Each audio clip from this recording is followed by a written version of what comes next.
The 2015 UCF Knights finished the season 0-12 heading to a coaching change. In 2016, the Knights improved to 6-7 under new coach Scott Frost, while being led by two defensive players who would go on to play in the NFL. The best part? They were brothers. Shaquill Griffin played well enough in the 2016 season to earn the 90th overall selection by the Seattle Seahawks. Seattle believed in Shaquill enough to offer him a 4-year contract worth $3.25 million. Back in Orlando, a young star was emerging in the national spotlight. Shaquill's younger brother Shaquem was leading the UCF Golden Knights to a perfect season. After winning their conference championship, UCF earned the opportunity to play Big Bad Auburn, a well-known blue blood from the SEC, in the Peach Bowl. Shaquem helped UCF's defense limit the high-powered Auburn Tigers to just 27 points in a 7-point victory. Griffin was awarded the Defensive MVP trophy for a spectacular play highlighted by 12 tackles and 1.5 sacks. The Seahawks wanted him as well and decided to select Shaquem with the 141st pick in the 2018 NFL Draft. Shaquem may have been physically disabled, but his talent spoke for itself, and the entire world saw how good he was in the win over Auburn. The two brothers played on the same college team and then the same NFL team. What a story. Here's how they spent their first $1 million. Hey everyone, this is Shaquem Griffin. And this is Shaquill Griffin. And this is how we spent and invested our first $1 million. Yes, right from the start, I love how these guys are already in a good position. I love how they've already brought up that investing was part of their initial spend. Before I hear about what they spent their money on, my money is already invested in these guys. They're both underdogs. Shaquill was on a UCF team that went winless, and he still made it to the league. Shaquem was honored with an appearance in one of Nike's biggest ads due to him being such a role model. Born with amniotic band syndrome, he became the first player drafted to the NFL with such a condition. There's no doubt in my mind that these two will succeed financially in life. Did you start thinking, like, I'm going to make it to the NFL? So at first, I wanted to be a physician assistant. You know, my mom is a nurse. Football was a backup plan. I have a feeling that pro athletes that don't struggle financially always had a backup plan in mind. Before Shaquill even made the NFL, he was already thinking about a career that didn't involve football. Another bonus point to Shaquill. In my head, I'm thinking like, oh man, I'm really finna get paid. I got drafted day 2. I don't know what I'm finna get. Only thing I could imagine was, where can I get my first champagne bottle at? Did you get the champagne bottle? Yeah, and then I got yelled at by my dad. And he poured it on the floor. These two were clearly raised by great parents. Mom's a nurse, dad instilled the idea of not celebrating too early. I know these situations sound trivial and irrelevant, but they can speak volumes about how people were raised and the values that were instilled within them. A relatable example is when Dak Prescott missed the trash can with his water cup on the sideline and actually got up to throw it away in the trash during the middle of the game, even though his assistants are paid to clean it up. This sounds absurd, but these tell you a lot about how a person was raised and the personality traits within them. What was your first move? When it comes to how I spent and saved, I actually learned that from my DB coach, Andre Curtis. And he was saying the best way to do it is you put up 80, and you spend 20, and you'll never have to worry about looking for your next dollar if something all goes wrong. I absolutely love this. Athletes are prone to shutting out financial advice from others because of the spotlight and having trust issues with people's ulterior motives. Andre Curtis is the defensive passing game coordinator for the Seattle Seahawks. My guess is that he earns good money, but the key is that he's been around NFL money for over a decade. He's seen rookies come through, he's coached veterans, he's coached superstars. I can almost guarantee that Andre has stories for days about the hot new rookie with huge promise spending money like he's gonna be worth 9 figures, only to see it evaporate and poof, be gone because of an unfortunate injury or release from the team. I kind of got mine from Beast Mode. I mean, it's something that he was doing to live off his endorsements and saving his football money. This is a great video idea. Thank you, Shaquem. I'm glad to see more and more athletes pursuing this belief. Only live off your endorsement money and invest your salary. And with the endorsement money these guys are earning, that's plenty to live a good lifestyle. You know, I was blessed and fortunate to get a lot of endorsements. So whatever I make from my endorsement money, I just use that and I create a budget within myself. You know, the money that I make from doing my day job, that's what I'm going to build up to make sure I make further investments and make sure, you know, we have long money and not short. You can tell that these two brothers are fine. If you've seen the other couple of episodes I've made reacting to these videos, you can see how different these guys think. They already care more about earning wealth over their life instead of spending all of their money today? The very first thing that I bought when I made it to the league was my dad's 1972 Caprice. After all the arrangements and stuff to get done, it came up to 97,000. Yep. Love you, Dad. In salary alone, Shaquem has earned nearly $2 million over the 3 years of being with the Seahawks. Shaquill has earned over $3 million so far. We're assuming they're only spending within that 20% of what they've earned. As they stated, they invested 80% of what they earned. 20% of $5 million is $1 million, so the numbers work out well. Because the precedent is they're so focused on investing and making wise investment decisions, as we'll see in a minute, I honestly don't care how much they spend their money.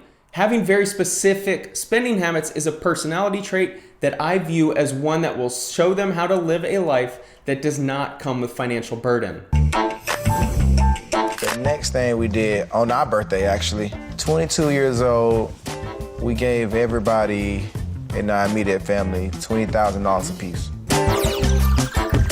My only concern for doing this is that it may open up the doors for the extended family to start asking for money. I think one of the toughest challenges pro athletes face is having to look family members in the eyes and say no to money requests. It's none of my business how their family gets along, but money can be, and typically is, a dividing force among families when someone is a professional athlete earning millions. Did you guys buy yourselves anything? Yeah, we bought a few things. The first car we got wasn't a car. It was a 3-wheel motorcycle called a Vanderhall that goes 210 miles per hour. Some professional contracts specifically state that the athletes aren't allowed to do certain activities, one being driving exotic vehicles at high rates of speed. Sometimes athletes sign contracts that specifically state that they are not allowed to play pickup basketball or bungee jump or anything that could possibly lead to injury. Next thing that we bought wheel-wise was a K&M 900, which is another 3-wheel. These guys are doing well so far, nothing extravagant. The next thing that we bought, 2019 BMW i8. Flew in from Arizona. Yep. Literally off the plane, my older brother and my sister picked us up and we went straight to the BMW dealership. Bought the i8 and then they let us drive it outside the store. And that was $100K even. $100K BMW i8. Grabbing a BMW i8 for $100,000 makes me think it's partially used and not brand new. This is based on prices I've seen online. Well done, guys. I'm nitpicking a little bit here, but if you're willing to buy a used car, then I think buying one a little bit more on the depreciation curve would have made more financial sense and saved you over $30,000. Next vehicle was the 2020 G-Wagon. We actually got the G-Wagon while we was in Seattle. Roughly $200K. The G-Wagon seems to be the it car right now for some reason. They were so good with their expenses until now. I don't understand wanting to spend $200,000 on a G-Wagon. We all have different taste in vehicles, but I see $200K and I immediately think that's 10 years of a maxed out 401K. Me and my brother bought her 2021 LC 500 two-door coupe. Lexus, $150,000 car. Me and my brother actually bought her a $20,000 Rolex to go inside the car for a retirement gift. Something I'll admit I just don't understand is spending $150,000 on a Lexus and $20,000 on a Rolex. We all have different interests in life and everyone is welcome to spend money however they please. I just can't wrap my head around spending that much money on a new car and a Rolex. I'm honestly fascinated with people's finances and how these types of luxury items affect them. For me, I see this as massive amounts of stress, always needing to maintain a luxury vehicle, keep it clean, pay the expensive oil changes and maintenance, making sure no one keys your car if you're ever in a rougher side of town, and for the Rolex, always making sure it's kept in a safe place. It just feels stressful to me. I'm already thinking about what happens if you misplace the $20,000 Rolex in your car or in your house. Okay, I'll definitely admit I'm alone with this thinking. I just don't value watches in mid-tier luxury vehicles the same way America does. Okay. My jewelry box. 1, 2, 3, 4, 5. That's for the chain I'm wearing. Can I borrow one? 1, 2. Can I get one more, please? 3. That's for like pinky ring. for my bracelet, tennis chains. That is Shaquem jewelry box.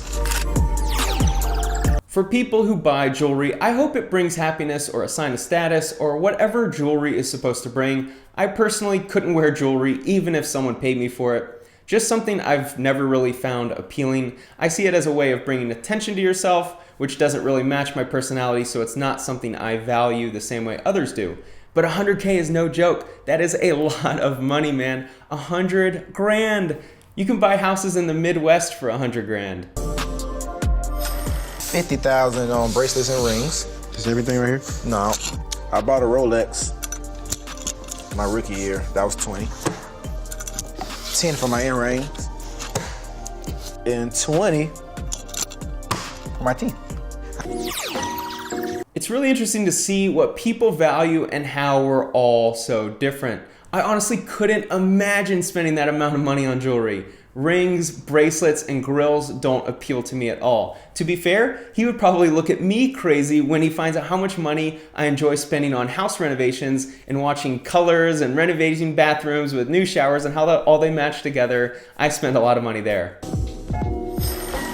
We actually put some money into starting our own production company, starting our own YouTube channel. It's called Shacking Up with the Griffin Twins. I like this a lot. Right now, so many professional athletes are missing their opportunity to blow up on social media. It takes effort and a little distraction away from your career in the off-season, but creating social media brands can help athletes transition into their post-playing career really easily. Everything we do outside of football, they capture those moments. They already have over 20,000 subscribers, but they only have 4 videos, and the last release was 4 months ago. My guess is the NFL season is making it difficult to release content. I wish they had a chance to go a little more deeper into what their plans were with YouTube and social media. And that was roughly 30K. And you can throw the chef in there too. Yeah, the chef in there somewhere too.